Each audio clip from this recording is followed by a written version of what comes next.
माझी डोली चालली ग दूर देशी नव्या गावा, तिथे सोबतीला येईल माझ्या स्वप्नांचा रावा. नॉनस्टॉप बडबड करणारी आहे. कुलवधूमध्ये पण ती तशीच होती. इथे सुद्धा तिच्यात काहीच फरक पडला नाहीये. हेच कौतुक तेव्हा केलं असतं. नाही ना, मग तेव्हा तुम्ही धोका दिला असता. कितीही मुंबईत राहिला तरी हा पुणे पुणे पुणे अजूनही करतो. मंडळी, वीण दोघातली तुटे ना या मालिकेत आपण बघतोय की सध्या समरची एक्स गर्लफ्रेंड आली आहे आणि आपल्या जनरेशनला ना नॉस्टॅल्जिया मिळतं, कारण का कुलवधूमध्ये या जोडीला आपण बघितलं होतं आणि प्युअर नॉस्टॅल्जिया आहे. आत्ता पण माझ्यासोबत दोघं उभे आहेत आणि ना काहीच त्या मालिकेपासून ते आत्तापर्यंत दोघांमध्ये काहीच आम्हाला डिफरन्स दिसत नाही आहे. इतके एव्हरग्रीन तुम्ही दिसताय. इसके पीछे का राज क्या है? काय राज काहीच नाहीये खरं तर. काय राज आहे, असेच आहोत आम्ही. काम करत राहणं. काम करत राहणं, हो हो, मज्जा करणं, लाईफ एन्जॉय करणं, बाकी काही राज वगैरे असा काही नाहीये. तुम्हाला सांगू, माझ्या मम्मीची ना इतकी वर्ष कुलवधू मालिका आल्यापासून ते जवळजवळ गेल्या वर्षीपर्यंत रिंगटून होती तिची, कुलवधूची जी हे होती. पण आता जेव्हा मला कळलं की पूर्वताई तू ह्या मालिकेत येणार आहेस, आम्हाला आता प्युअर नॉस्टॅल्जिया होतं. सुबोध सर, काय फिलिंग होती मैत्रिणीला पुन्हा एकदा भेटताना, आणि तेही एक्स गर्लफ्रेंड बनून आली आहे त्याच्यामध्ये? एक्सच आहे ना आता, म्हणजे खरं तर. हो. 17 वर्षापूर्वीची. मला हेमंतनी जेव्हा सांगितलं की म्हणजे आधी मला माहिती होतं की असा एक ट्रॅक येतोय आणि ज्याच्यामध्ये एक छोटा ट्रॅक आहे पण महत्त्वाचा ट्रॅक आहे. आणि मग हेमंतनी जेव्हा सांगितलं की पूर्वाला विचारलं आहे, तर मी आधी तिच्यावर जळलो, म्हणजे आनंद होण्याऐवजी. कारण मला असं वाटलं की यार तिच्या स्टुडिओमध्ये ती 5 मिनिटावरती येऊन शूट करणार, मी गोरेगाववरनं इथे ट्रॅव्हल करत येतो. तर म्हणलं अच्छा, म्हणजे तिचा स्टुडिओ ती जवळ राहते म्हणून तिला कास्ट केलं असतं. पण मला खरंच खूप आनंद झाला, कारण 17 वर्षानंतर मी आणि पूर्वा आम्ही परत एकदा मालिकेत एकत्र काम करतो. आणि याच्या आधीची कुलवधूच्या आधीची एक मालिका रिमझिम, ज्याच्यामध्ये पण आम्ही एकत्र काम करत होतो, जी पण झीवरची होती. आणि रिमझिम, कुलवधू एक सिनेमा आम्ही एकत्र केला, भयभीत, आणि आता वीण दोघातली. त्यामुळे कुलवधू आमच्या सगळ्यांसाठी, आमच्या अख्ख्या टीमसाठी खूप मेमोरेबल प्रवास आहे. म्हणजे आमचा निर्माते, डिरेक्टर, चॅनल, प्रेक्षक आणि आम्ही सगळे कलाकार. कारण इतकं अफलातून कास्टिंग त्या मालिकेचं होतं, इतकी अप्रतिम कॅरेक्टर्स त्या मालिकेमध्ये आम्हाला मिळाली की ती अजूनही लोकांच्या इतक्या वर्षानंतर लक्षात आहेत. त्यामुळे इतक्या महत्त्वाच्या कॅरेक्टरसाठी वीणमधल्या पूर्वाला त्यांनी कास्ट केलं, याचा मला सगळ्यात जास्त आनंद झाला. आणि आय एम सो हॅपी की ती हो म्हणली आणि ती आहे. त्यांनाही नॉस्टॅल्जिया हवा होता की थोडं आम्हालाही थोडं बघायला मिळेल परत एकदा ती केमिस्ट्री ना पूर्वते. हो, आणि आय थिंक ते कॅरेक्टर करेक्ट फिट पण झालंय. म्हणजे वेगळं कॅरेक्टर किंवा दुसऱ्या कोणाच्या ऑपोजिट आलं असतं तर लोकांना कदाचित ते ऑड वाटलं असतं, पण सुबोधच्याच ऑपोजिट आणि एक्स म्हणूनच आली आहे, त्यामुळे ते खूपच अगदी जुळून आलंय सगळं. सो छान, मस्त वाटतं एकदम सुबोध बरोबर पुन्हा काम करायला. आणि ऍक्च्युली असं वाटत नाहीये 17 वर्षानंतर आपण काम करतोय. हो, तसेच आहोत आम्ही, आणि जसं तू म्हणालीस तसेच आहोत. त्या मालिकेनंतर म्हणजे आपल्याला उद्या आपण काय प्रोजेक्ट करणार आहोत हे आपल्याला माहिती नसतं. त्यानंतर आपल्या म्हणजे दोघांच्याही वाटायला खूप छान छान कामं आली. एकमेकांबद्दलचं एक अप्रिसिएशन करायचं झालं आज, की खरंच कलाकार म्हणून खूप ग्रोथ झाली आहे. त्यानंतर काय असेल आज, आणि पुन्हा एकदा स्क्रीन शेअर करताना ग्रोथ म्हणजे मी नेहमीच म्हणते की सुबोधची ग्रोथ तर अमेझिंग ग्रोथ आहे. म्हणजे कुलवधू नंतर जे मी म्हणते की गेल्या म्हणजे अभिनेता, मग रायटर, लेखक, मग दिग्दर्शक, मग आता तर प्रोड्युसर सुद्धा. सो ही जी ग्रोथ असते ती व्हायलाच पाहिजे इंडस्ट्रीमध्ये, नाही तर तुम्ही नुसतं ॲक्टिंग किती वर्ष कराल ना. आणि मग अपॉर्च्युनिटीज येतात, पण ती अपॉर्च्युनिटीज घेऊन तुम्ही पुढे जाणं हे जास्त महत्त्वाचं असतं. आणि ते सुबोधनी खूप छान केलं आहे. आणि साधे प्रोजेक्ट्स नाहीत, म्हणजे सॉलिड प्रोजेक्ट्स केलेत त्यांनी. त्यामुळे ही ग्रोथ अमेझिंग ग्रोथ आहे आणि I am really proud of हिम.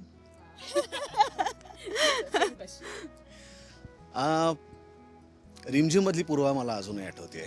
ती तितकीच चुलबुली होती आणि बडबड बडबड बडबड बड नॉनस्टॉप बडबड करणारी होती. काहीही. तुझं कॅरेक्टर तसं होतं.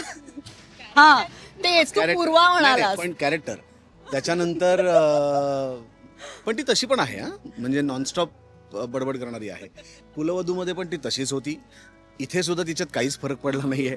भयभीतला पण आता तर कॅरेक्टर पण तसं आहे आणि ती पण तशीच आहे. नॉनस्टॉप बडबड बडबड बडबड चालू असते. पण मला तिने केलेली देवयानी अजूनही इतकी स्मरणात आहे, कारण तिने इतकं अप्रतिम काम केलं होतं देवयानीचं. तर मी ती देवयानी विसरू शकत नाही. इतकं सुंदर काम पूर्वाने केलं होतं. आणि एक एक म्हणतात ना की एखाद्या ॲक्टरबरोबर तुमची अनसेड एक केमिस्ट्री होते, तशी पूर्वाबरोबर माझी आहे. आणि तिने सुद्धा त्याच्यानंतर बऱ्याचशा हिंदी मालिका केल्या. कुलवधू सुरू झालं तेव्हा तिच्या दोन्ही मुली खूप एक मुलगी एकच लहान होती आणि दुसरी कुलवधू नंतर नंतर झाली काशवी. हा, त्यामुळे त्या मुलीला सांभाळून घर सांभाळून ती ठाणे ते मड प्रवास करायची आणि ते सगळं कसं मॅनेज करायची. मी जेव्हा मडला नंतर एक शूट करायला लागलो तेव्हा मला कळलं की बापरे, ही ठाण्यावरनं तिथे कशी यायची रोज सकाळी आणि परत रात्री येऊन सगळं कसं करायची. त्यामुळे तिचं कौतुक आहेच त्या बाबतीत. आणि तिने कधीही मी तिला सेटवरती थकलेलं किंवा कामामध्ये त्याचं रिफ्लेक्शन आलेलं कधीच पाहिलं नाही आहे. तिची ती सिन्सिअरिटी अजूनही तशीच आहे. इथे आल्यानंतर सुद्धा ती सीन बारकाईने वाचून सेटवरती आलेली असते, त्याचे पुढच्या मागचे रेफरन्सेस विचारते, त्याच्यातल्या कुठल्या गोष्टी आहेत त्या विचारते. त्याच्यामुळे इतक्या वर्षांमध्ये 25 वर्षांमध्ये पूर्वामधली एक गोष्ट अजिबात बदलली नाही, जी म्हणजे तिची सिन्सिअरिटी आणि तिची बडबड. त्यामुळे ती जितकी सिन्सिअर रिमझिमला होती तितकीच सिन्सिअर ती आजही आहे आणि तितकीच उत्तम चोख कॅरेक्टरचा विचार करून काम करणारी आज देखील आहे. हेच कौतुक तेव्हा केलं असतं. नाही ना, मग तेव्हा तुझ्या डोक्यात गेला असतं तुझ्या. त्या मालिकेच्या वेळेला ना आपण एक्सपिरियन्सनी पण आपण नवीन असतो, फार काही एक्सपिरियन्स नसतो आणि आपण चाचपडत शिकत असतो.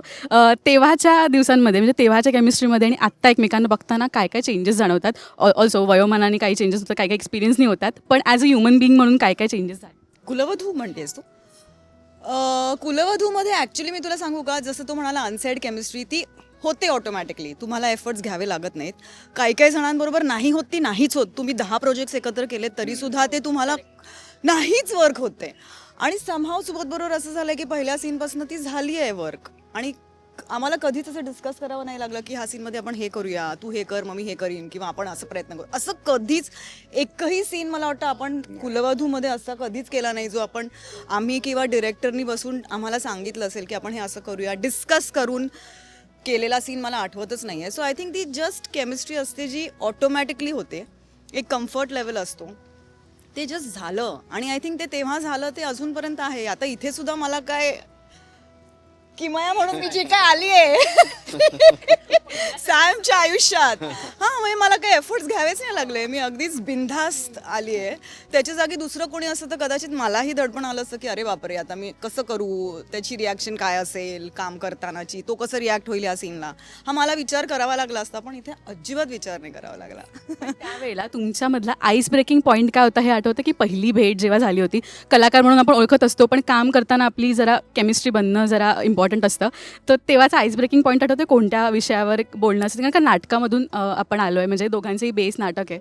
मला नाही हो, मलाही नाही आठवत आईस ब्रेकिंग वगैरे असं काहीच मध्ये आम्ही काम केलं होतं, त्यामुळे अशी काही आमची रिमझिमला खूप मैत्री वगैरे नव्हती. पण तरी एक मला वाटतं एक ठाणा पुण्याचं जे आपला वाद सुरू व्हायचा ना कायम, तो एक आईस ब्रेकिंग पॉइंट असायचा की हा पुणा कितीही मुंबईत राहिला तरी हा पुणा पुणा पुणा अजूनही करतो. आणि माझं असं की का पुणा काय, म्हणजे आता तर मुंबईतच ना, त्यामुळे तो एक वाद असायचाच आणि तो आय थिंक एक आईस ब्रेकिंग पॉइंट असायचा. आणि आजही आहे, काही झालं की मी पुण्यावरचा विषय सुरू करते, मग गप्प बसतो. आणि इथे आल्या आल्याच तडकता भडकता एक तुझं होतं ते एकदम सॅसी क्वीन असा तुझा एक ऑरा होता. या मालिकेबद्दल म्हणजे खूप लोकप्रिय मालिका आणि लोकांना प्रचंड आवडते, खास करून स्वानंदी समरमधलं जी केमिस्ट्री आहे ना ती आवडते. तू ही मालिका फॉलो करत होतीस याचा भाग होणार? थोडे थोडे फॉलो करत होते. आणि जसं सुबोध मेन्शन करत होतं तसं की हा स्टुडिओच आमचा आहे, त्यामुळे सेट इकडे लागला आहे, त्यामुळे मला सुरुवातीपासून माहीत होतं की कॅरेक्टर्स कोण आहेत, ॲक्टर्स कोण आहेत.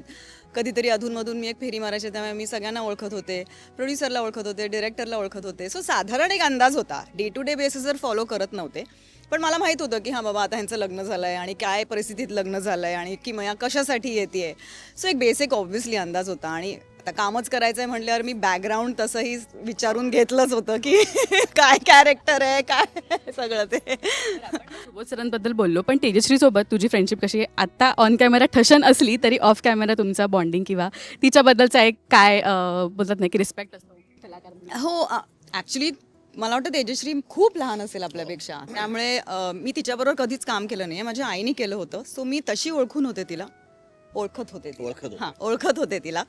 पण डे टू डे बेसिसवर काम ऑब्व्हियसली पहिल्यांदा करते, पण खूप गोड आहे, खूप सिन्सिअर आहे ती, पण खूप छान काम करते. म्हणजे जे काय मी बघितलं आत्ता स्वानंदीचं कॅरेक्टर जे काय ती पोर्ट्रे करते, किमया जरी तिच्यासमोर अशी लाऊड असली तरी ती तिचं एकदम टिकून आहे.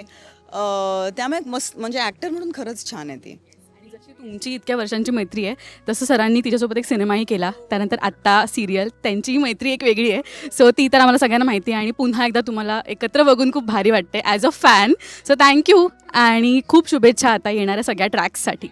थँक्यू. प्रमोट करा, खूप प्रमोट करा. मी असेपर्यंत खूप प्रमोट करा. की असेपर्यंत म्हणजे तू गेल्यानंतर आम्ही बघायचे लोकांनी. अरे तुम्ही आहातच सुपर हिट, पण मी असेपर्यंत थोडे जास्त एफर्ट्स घ्यावे लागतील. मी असेपर्यंत आणि मी नसेपर्यंत आपण प्रमोट हा, ठीक. मी असं वाटायचं की मी कधी म्हणजे कुलवधूच्या वेळेला तर आम्ही लिटरली मध्ये वगैरे असू, पण हा इंटरव्ह्यू माझ्या नशिबात होता. आमच्या सेटवरती इतके इंटरव्ह्यू पण कधी झाले नाहीत. मला तर आठवत एकच नाहीये. यायचा, तो एक उंच मुलगा होता तो याचा. पण तेव्हा सोशल मीडिया एवढं इतकं नव्हतं रे. नव्हतंच. आता खूप झालंय.